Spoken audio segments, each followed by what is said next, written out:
It's Pop Trigger time. Hey, everybody. Oh my God, we have a great show for you. Brett, Grace, Jason, as usual, but special guest in the Pop Trigger studio, Erica Ash. Yay.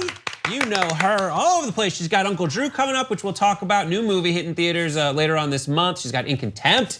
She's amazing. She's here. Before we ask her any questions ourselves, we do a segment called Play It Forward. Okay. Where the previous guest that we had on the show asked a question to our current guest. James Maslow from Celebrity Big Brother, and also has a new single out, and he performed it for us last week. Check it out. He has a question. Okay. And let's play it forward. What's up, James Maslow here. I have a question for Erica Ash. First check you got for acting, what did you spend it on? What did you splurge on? I wanna know what you got.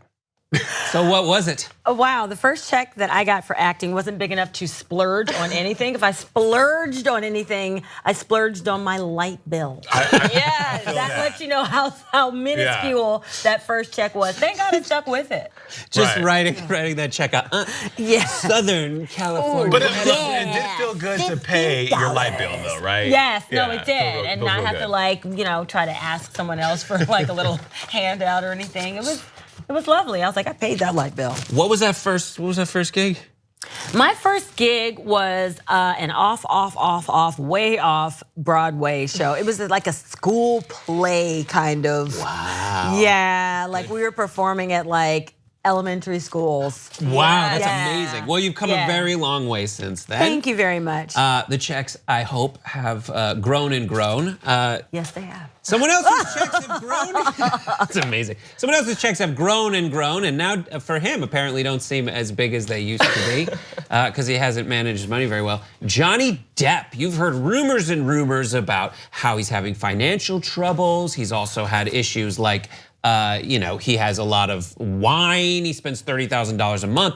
He answered the big questions in a tell-all interview with Rolling Stone. And I just kind of wanted to get into those things that stuck out to me. Johnny Depp, he apparently had a stogie-sized joint in his house, as the Rolling Stone person kind of explained. He has a never-ending reservoir of wine that's shipped in from all over the world, poured into goblets. Let's start there. So he basically sort of confirmed some of the rumors that we'd heard before about him, which was like, yes, this is true, and also, or he was saying, actually, it was more expensive than what you might have heard. Were any of you guys surprised at this interview? Because when they were like, and before, like once we sat down, he was like, do you mind if I smoke? I guess we should drink wine first. I was like, yeah, that seems exactly how Johnny Depp would be. When we covered the story here on Pop Trigger, we talked with the allegations that first came out. We were all like, no way. But I think there's something refreshing about his candor, him just admitting, like as you said, they said I spent $3 million. Oh no, bro. It was $5 million. And that was on like freaking John. What was that? He was it was a Hunter S. Thompson blowing his ashes out of a cannon. He spent $5 million on that. Then also he has like an earpiece that we're all wearing earpieces, but it's for Amir to tell us that we're spending too much time on stuff. Yes. But as an actress, apparently he said he had an earpiece in his ear that would not feed lines to him, but would feed like the sounds of cannons going off and bagpipes and weird stuff like that. As an actress, what is your reaction to that? Two things. I respected the whole earpiece thing until you just said that. Because as an actress, I've been on sets where people have a hard time remembering lines, and it makes the day go by so slowly. It is torturous. And sometimes you're just like, dude, can you just get an earpiece? I've been on a set where someone had to literally Cyrano de Bergerac lines to an actor who could not remember his lines, and we had spent like hours on the scene. But to have just cannons and like special sounds, maybe he needs to be in a zen place. And That's what he maybe was those saying. cannons and things just kind of give him that piece to help him remember. Listen, whatever you gotta do to make my day go faster, I'm for it. I want him to have the lines in his ear. You know what? If he's good at remembering the lines, then he doesn't need it. But if that helps him remember the lines, then go for it. And his answers were like the most Johnny Depp answers. They were like, my favorite actors were all silent film actors, and there was a sadness behind their eyes. So I wanted to have bagpipes. And he does, right. He does have that like weird sadness. It's amazing. He also said that he talked about there was mention of his sister being like the last like thing that kept him sane, essentially.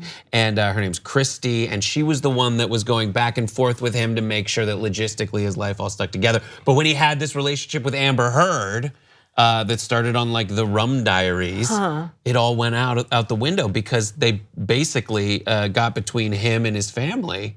It was rough. Yeah, and it sounds as though others have a tendency to do that because they can give you certain things that your family can't. Yeah, right. She's so gorgeous. Like, yeah, I get it. I used to. That's true. I used to be like the assistant who have to like coordinate Johnny Depp's stuff. And we had to go through Christy, and she had everything all together, and it was great. And if you didn't go through Christy, it didn't get to Johnny. Well, there was another actress that opened up to a publication. Amy Adams spoke with the Hollywood Reporter, and she talked a little bit about fair treatment on set and calling some bad behavior out, as well as using her platform to better the lives of other people who don't have the same sort of reach that she has.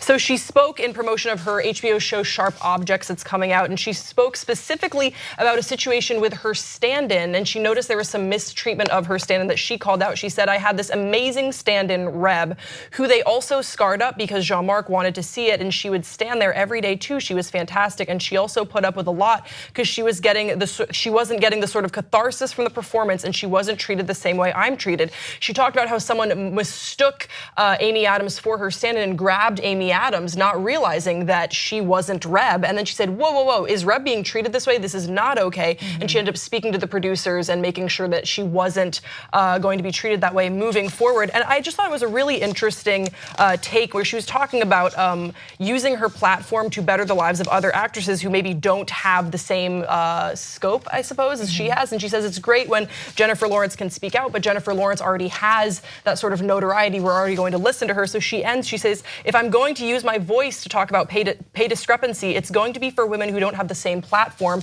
as me. So I thought that was really interesting. You guys read the interview. What did you think about what she had to say? I think it's absolutely noble, and I think that she's right. I mean, it happens more often than not. I mean, not just stand-ins, but the extras that come on to the show. They're spoken to like they're just cattle, and it's like, you people are giving up a full day, and you maybe get like a 30th of the pay that an actor, a speaking actor, will get on the set. And you're asking a lot from people to like leave their families. They're staying on set longer than we are, and they're not getting the same food, they're not getting the same pay, and the very least that you could do is treat people with respect. And I think it's cool that she recognized that she's sort of protected because she's Amy Adams, right? And to recognize that not everyone gets that same sort of treatment. What can I do from my position of power to better the lives of everyone on set? It's by definition the stuff that Amy Adams isn't like bothered with. It's like, we can't ask Amy to do it. We'll have Reb go ahead or Reeb and go ahead and stand there. And it's just so creepy that someone was like grabbing the stand-in and being like, get over here.